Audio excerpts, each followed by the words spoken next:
da vitória. Não conseguimos. Fico com a sensação que perdemos 2 pontos hoje.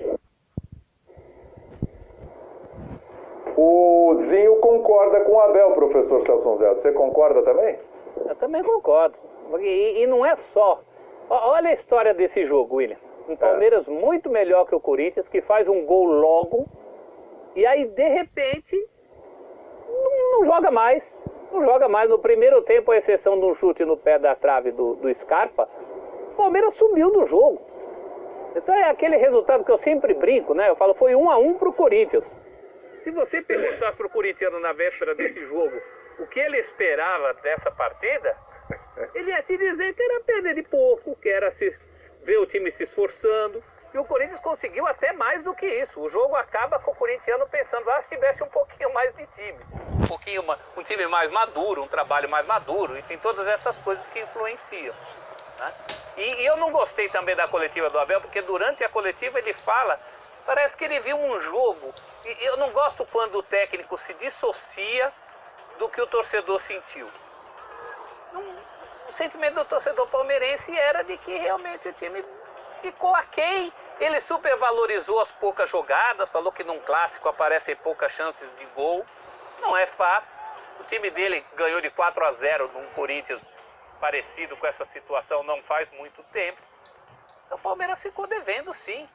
Perdeu. É gozado porque no frigir dos ovos da classificação, nem acho que o Palmeiras vai falar assim, olha, aqueles 2 pontos contra o Corinthians fizeram falta. Não vai ser aí que você vai fazer a conta de, por exemplo, não ter ganho o título.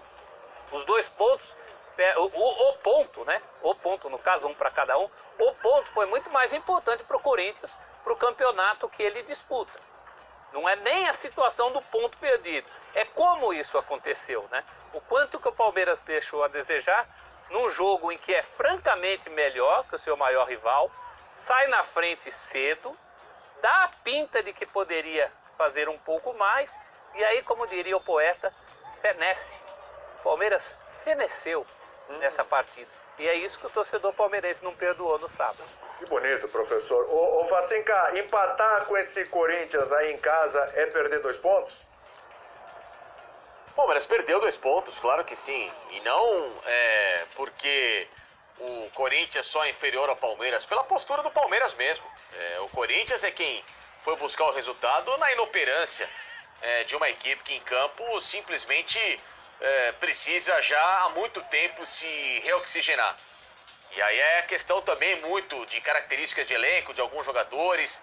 Parte muito também para mim na questão da diretoria do Palmeiras, na questão da presidência do Palmeiras, que tem capacidade suficiente de enxergar o mercado melhor, de buscar soluções. O Palmeiras não é um clube que está com o Pires na mão, ao contrário. O Palmeiras, por mais que tenha seus pés no chão financeiramente falando, já era há muito tempo para ter sido feita uma renovação nesse elenco, saídas de uns, chegadas de outros e manter aquilo que tem. O Abel, para mim, vai mal no segundo tempo de novo.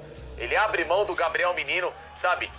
No momento em que o Gabriel Menino hoje é imprescindível pro meio campo do Palmeiras. Mas ele não tá no melhor momento dele. Mas o Gabriel Menino, em relação a Mike, em relação a outros que entram, como o Marcos Rocha, ele é muito mais jogador. Muito mais jogador. Sabe, aliás, o que o Palmeiras tem de bom são os garotos. E olha só a falta que eles fazem ao Palmeiras. Danilo, Patrick de Paula, o Gabriel Menino quando não joga. Aí ele sacou o Wesley no segundo tempo, que era uma das poucas mentes lúcidas do ataque do Palmeiras no jogo. Demora demais para mexer em Luiz Adriano. Aí quando mexe, entrou o William, que no pouquinho que fez, um gol ali que para mim é a questão do frame, que a gente vai bater na tecla.